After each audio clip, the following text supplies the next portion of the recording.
Syirik besar sudah ya? Masuk 8.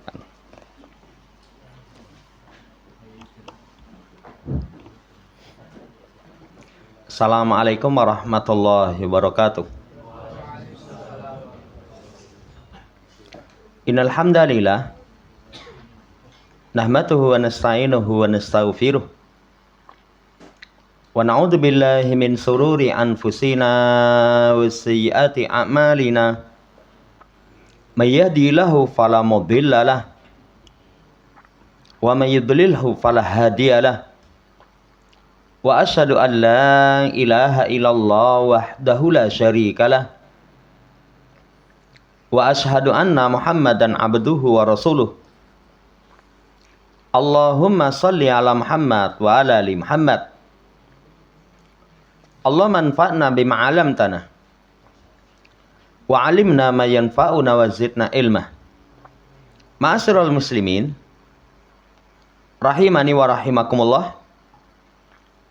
Melanjutkan pembacaan Minhaj Al-Firqatin Najiyah wa Ta'ifatil Mansurah karya Asy-Syaikh Muhammad bin Jamil Zainu rahimahullah ta'ala.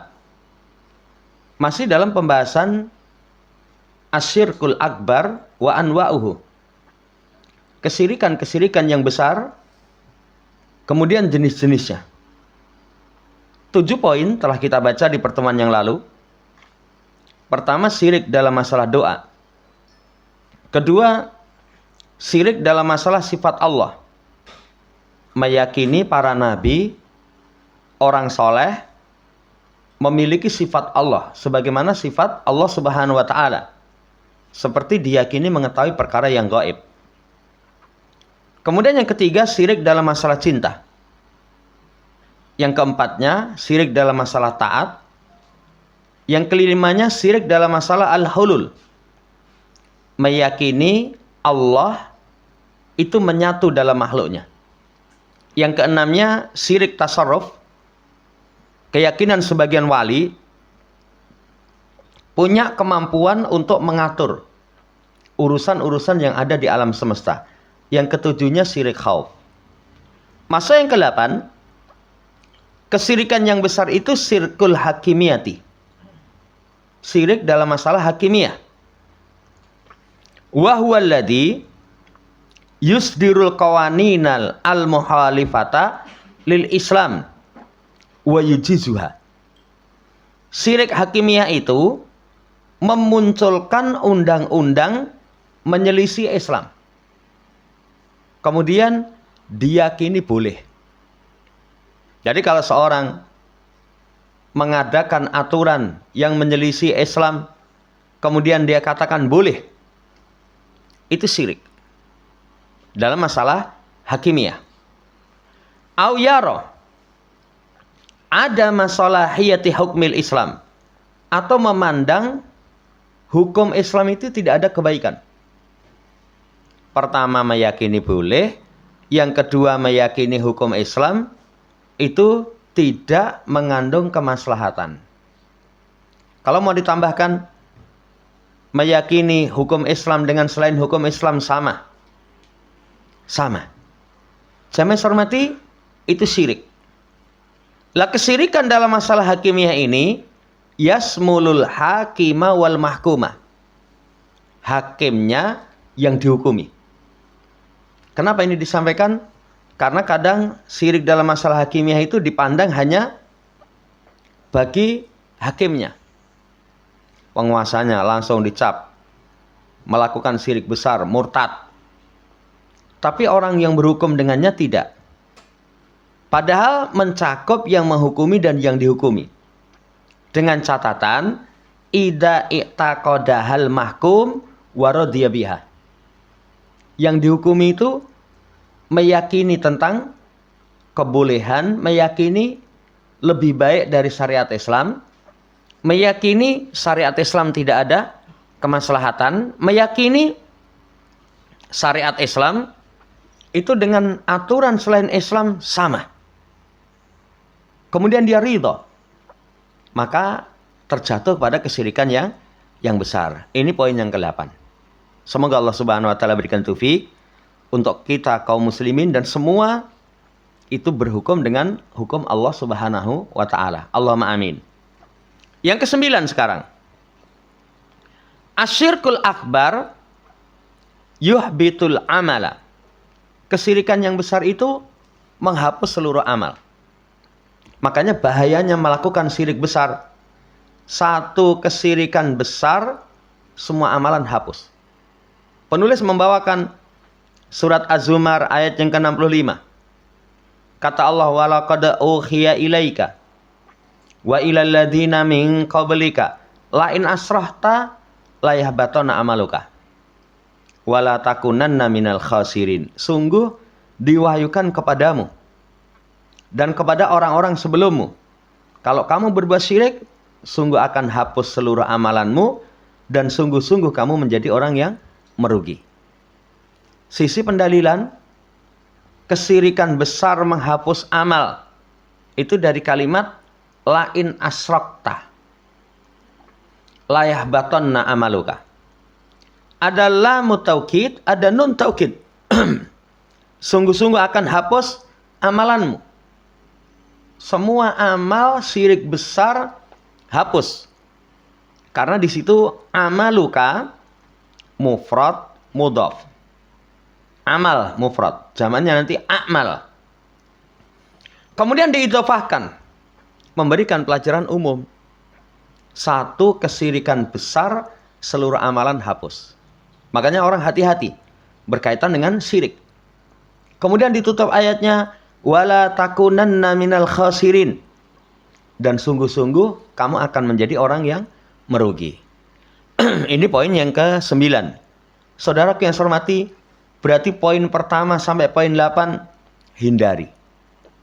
Kalau poin pertama sampai poin 8 ini ada salah satunya doa kepada selain Allah, seluruh amalan kita hapus. Ya, ini bahayanya kesyirikan yang besar. Apalagi ini, kalau dalam ayat ini khitabnya kepada Nabi Muhammad SAW. Walaqad uhiya ilaika. Sungguh diwahyukan kepadamu, ya Muhammad. Apa mungkin Nabi Muhammad melakukan kesyirikan? Enggak mungkin. Kalau seorang hamba yang tidak mungkin melakukan kesyirikan, kalau melakukan syirik semua amalan hapus. Apalagi kepada orang yang tidak selamat dari kesyirikan. Menunjukkan betapa bahaya syirik. Sampai Allah ingatkan kepada Nabi Muhammad SAW. Poin yang ke-9. Yang ke-10. Asyirkul akbaru la yaghfiruhullahu illa bitaubati wa tarkus syirki kulli. Kesyirikan yang besar itu Allah tidak akan ampuni kecuali dengan taubat. Kecuali dengan meninggalkan kesyirikan semuanya. Allah nggak kasih ampun. Makanya dosa paling berbahaya itu dosa syirik. Allah nggak memberikan kepada kita ampunan. Kata Allah, innallaha la yaghfiru ayyushraka bih wa yaghfiru ma duna dzalika liman yasha wa may yusyrik billah faqad dhalla dhalalan ba'ida. Sesungguhnya Allah tidak mengampuni dosa dipersekutukan dengannya. Ya, dosa syirik. Semua dosa syirik kalau mati belum bertobat, Allah nggak kasih ampun. Ya, termasuk syirik kecil. Makanya di situ didatangkan dengan an yusroka, disebut an masdariyah. An masdariyah itu fi'il yang datang di setelahnya itu bisa ditakwil menjadi masdar. Sehingga nanti innallaha la yaghfiru syirkan bihi. Persekutuan dengan Allah Subhanahu wa taala. Adapun di bawah syirik Allah kasih ampun bagi siapa yang Allah kehendaki.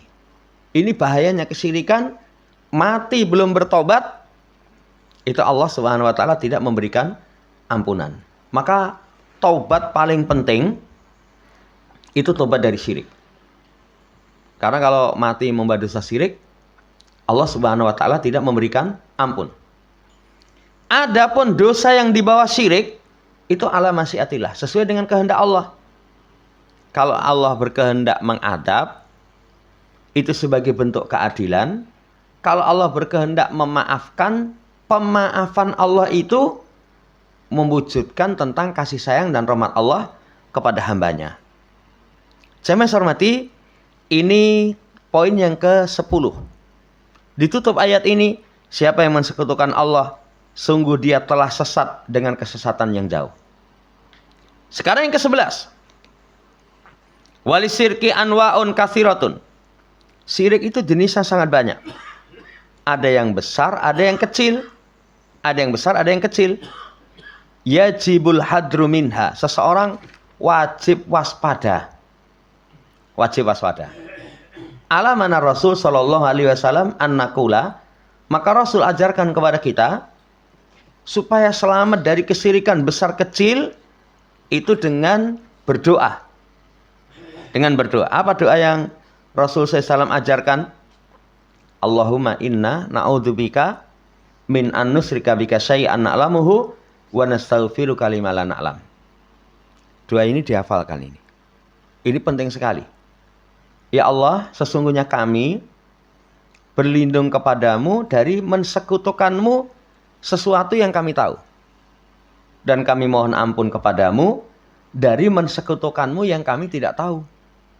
Yang kami tidak tahu. Ini bentuk kewaspadaan dari syirik. Nanti kalau diperluas, bagaimana bentuk kewaspadaan dari syirik?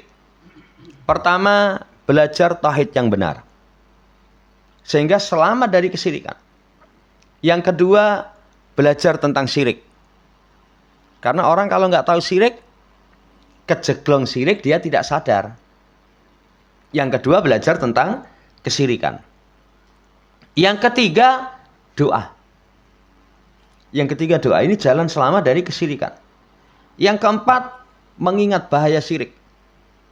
Bahaya syirik tadi sudah disebutkan, seluruh amalan hapus kalau besar. Mati belum bertobat, Allah nggak kasih maaf. Mengantarkan seseorang nanti takut terjatuh dalam kesyirikan. Selesai, jamaah hormati, seputar tentang syirik besar dan jenisnya. Masuk dalam pembahasan baru. Mislu man yad'u ghairallahi. Termasuk kesyirikan besar itu semisal doa kepada selain Allah. Kenapa? Kok disebutkan doa kepada selain Allah? Karena syirik paling banyak itu seputar doa. Seputar permintaan. Ya. Dibawakan ayat yang pertama. Surat Al-Hajj ayat 73. Ya ayuhan nas, duriba masalun fastami'ulah. Innal ladina tada'una min dunillah la yahluqu dubaba walau ijtama'ulah. Wa yaslubahumud dubabu syai'a la yastankiduna minhu dha'ufat talib wal matlub. Wahai manusia, dibikin permisalan, maka perhatikan. Sesungguhnya yang kalian seru selain Allah nggak bisa menciptakan seekor lalat. Ya, walaupun mereka bersepakat atasnya. Kalau lalat itu merampas sesuatu dari mereka, mereka tidak bisa mengambil kembali. Amat lemah yang meminta dan amat lemah yang diminta.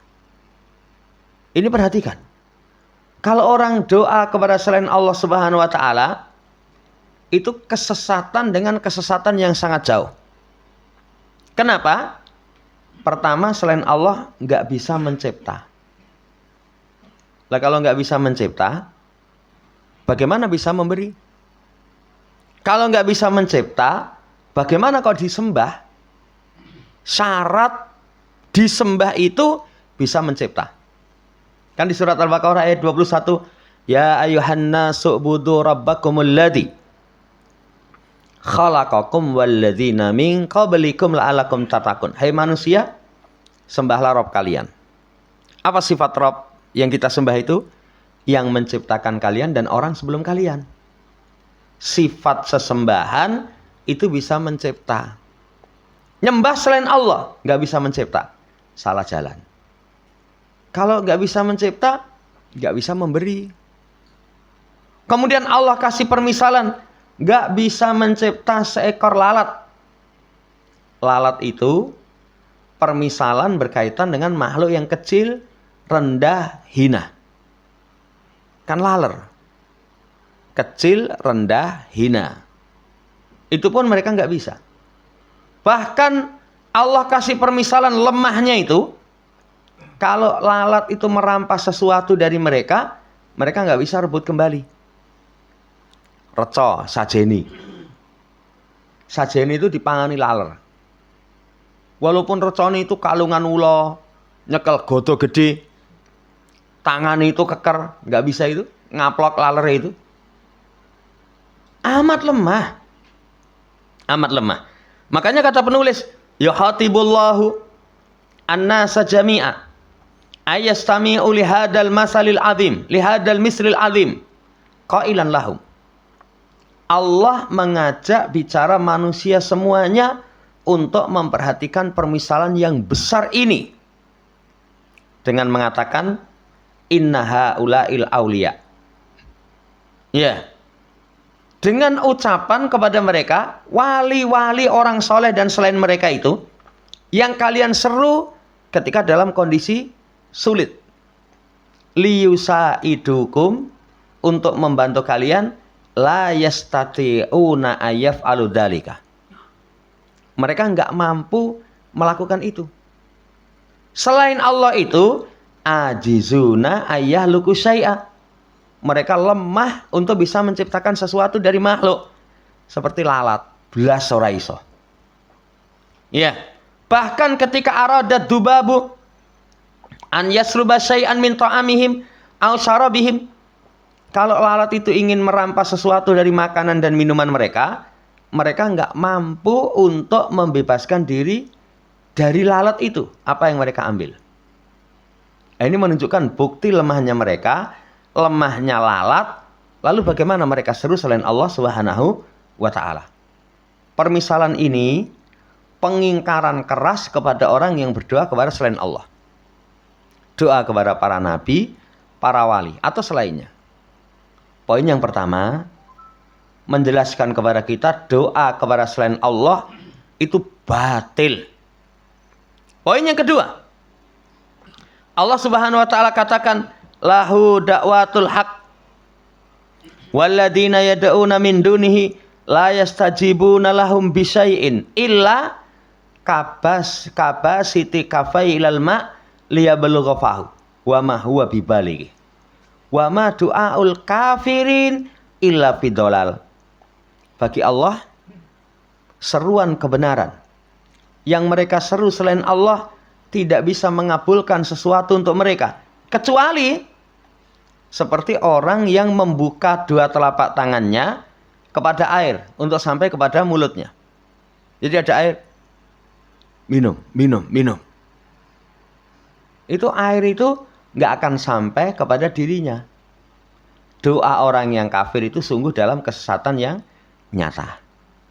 Jamaah hormati, ayat ini memberikan faedah. Anna du'a alladhi huwal ibadah yajibu ayakuna lillahi wahdahu. Ayat ini memberikan faedah, doa yang merupakan ibadah wajib diberikan hanya kepada Allah Subhanahu wa ta'ala semata. Yang mereka seru selain Allah itu nggak bisa memberikan manfaat, tidak bisa mengabulkan sesuatu untuk mereka.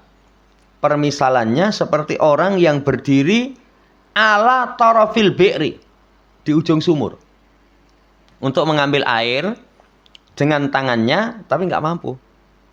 Seperti orang nenggon mulut sumur pengen air. Itu airnya ora kok terus munggah. Yen munggah itu berarti ngapusi. Ya, aku datangkan pengendali air. Ngapusi itu. Ya. Kalau dia teriak-teriak di pinggir sumur, air, nggak mungkin datang. Saudara yang saya hormati, menunjukkan betapa lemah selain Allah Subhanahu wa ta'ala. Yada'ul ma'a bilisanihi wa yusiru ilaihi falayatihi abada. Kata Mujahid, dia seru air dengan lisannya, berisyarat dengan tangannya, nggak akan datang selamanya. Ya dalil, air. Nggak mungkin air itu tahu-tahu muncrat munggah. Ya. Tsumma hakamallahu 'alal ladzina yad'una ghairallah bil kufri. Kemudian Allah hukumi orang yang menyeru selain Allah itu dengan kafir. Bahwasanya doa mereka itu sesat. Wa ma du'aul kafirina illa fidolal. Tidaklah doa orang yang kafir kecuali sungguh dalam kesesatan. Saudara yang saya hormati, dua ayat dimisalkan berkaitan tentang orang yang menyeru selain Allah. Kemudian fahdar ya akhil muslima, hati-hati wahai saudaraku muslim, anta da'wa ghairallah, untuk kamu berdoa kepada selain Allah. Kemudian fatakfuru wa tadillu, menjadikan kalian kafir, menjadikan kalian sesat. Seru Allah semata, zat yang maha mampu, sehingga kamu menjadi mukmin yang muwahhid. Peringatan keras, jangan coba-coba berdoa kepada selain Allah Subhanahu wa ta'ala, karena selain Allah amat lemah. Selesai permisalan tentang doa kepada selain Allah. Kemudian setelah itu, kaifanan fisyirka billah, bagaimana Allah menafikan kesyirikan terhadap selain Allah. Menafikan syirik terhadap Allah itu nggak akan sempurna kecuali dengan menafikan 3 jenis syirik. 1, syirik dalam masalah perbuatan Allah Subhanahu wa ta'ala. Meyakini bersama Allah itu ada pencipta, ada pengatur, seperti keyakinan orang sufi. Bahwasanya Allah serahkan sebagian maqalidal umur, kendali urusan, kepada sebagian wali dari wali-wali kutub untuk diatur. Itu sumber syirik dalam masalah doa, karena meyakini ada yang ngatur selain Allah Subhanahu wa ta'ala. Hati-hati itu. Yang saya pernah sampaikan, kenapa kalau khaulan neng Sarkliwon itu rame? Karena keyakinannya itu sing mati di situ itu cucune Menteri Keuangan Allah katanya. Apa ora kurang ajar? Jadi Allah diserupakan dengan raja dunia, presiden dunia, punya menteri-menteri pembantu. Ya, waliyadzubillah. Seperti keyakinan orang sufi seperti itu. Ini keyakinan nggak diucapkan orang musyrik sebelum Islam. Ya, orang musyrik itu kalau kamu tanya, wa may yudabbirul amra fasayaqulunallah. Kalau kamu tanya siapa yang mengatur urusan, mereka akan mengatakan Allah. Jadi musyriknya orang seperti itu lebih musyrik daripada orang musyrik di masa Nabi Shallallahu Alaihi Wasallam. Ya, kemudian kata Syekh, aku membaca dalam sebuah kitab Al-Kafi fi Raddi al-Wahabi. Kafi bantahan kepada Al-Wahabi. Penulisnya seorang sufi. Kemudian di situ ada ucapan innalillah ibadan yaquluna li syai'in kun fayakun. Sesungguhnya Allah itu memiliki hamba-hamba, kalau hamba itu berucap terhadap sesuatu jadi, maka jadilah. Ini berarti menandingi kuasa Allah, kun fayakun. Padahal kemampuan kun fayakun itu hanya milik Allah. Makanya disebutkan innama amruhu idza arada syai'an yaqula lahu kun fayakun. Hanya saja perkara Allah itu kalau Allah menginginkan sesuatu, berucap jadi, maka jadilah. Ini saudara yang saya hormati, poin pertama. Ya, hati-hati. Poin yang kedua, syirik dalam masalah ibadah dan doa. Seseorang beribadah, menyeru bersama Allah selainnya. Para nabi, orang soleh, seperti istighosah. Istighosah itu pengen diangkat musibah. Berdoa kepada mereka ketika sempit, ketika senang. Ini ma'al asib kasirun fi hadil ummah. Ya, yang menjadikan kita sedih banyak ada dalam umat ini. Ada dalam umat ini. Ya. Mereka menanggung dosa yang besar. Sebagian masyayikh yang menguatkan jenis ini dari kesyirikan dengan nama tawasul. Itu syekh-syekh ngomong, wah ini tawasulan ini. Iya, mereka menanggung dosanya. Kenapa? Karena menamai dengan sesuatu yang bukan namanya. Tawasul itu meminta dari Allah dengan selain perantara. Karena tawasul itu meminta dari Allah dengan selain perantara. Nah, ini mereka lakukan dengan perantara. Seperti minta kelapangan kepada Rasulullah. Madad ya Rasulullah, ya Jailani, ya Badawi. Kalau di negeri kita, madad ya Syaihi Zaini. Mintanya kepada guru sekumpul. Nah, ini termasuk syirik dalam masalah doa. Karena meminta kepada selain Allah Subhanahu wa ta'ala. Yang ketiga, syirik dalam masalah ibadah itu kesyirikan hakimiyah. Tadi sudah disampaikan. Meyakini hakim atau yang dihukumi itu tidak ada kebaikan hukum Allah atau membolehkan. Atau meyakini selain hukum Allah lebih baik. Atau meyakini selain hukum Allah dan hukum Allah sama. Itu syirik yang ketiga. Yang keempat, syirik dalam sifat. Mensifati sebagian makhluk itu dengan sifat yang khusus bagi Allah. Seperti ilmu gaib. Makhluk disifati mengetahui perkara yang gaib. Seperti yang terjadi di antara orang-orang sufi, ya, memiliki keyakinan bahwasannya makhluk itu punya sifat-sifat sebagaimana Allah Subhanahu wa ta'ala.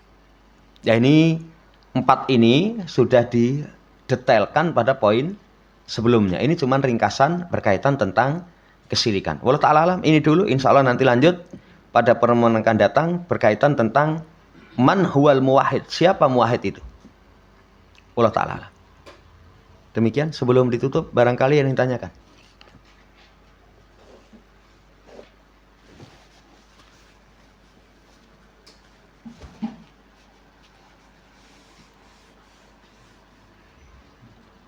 Cukup.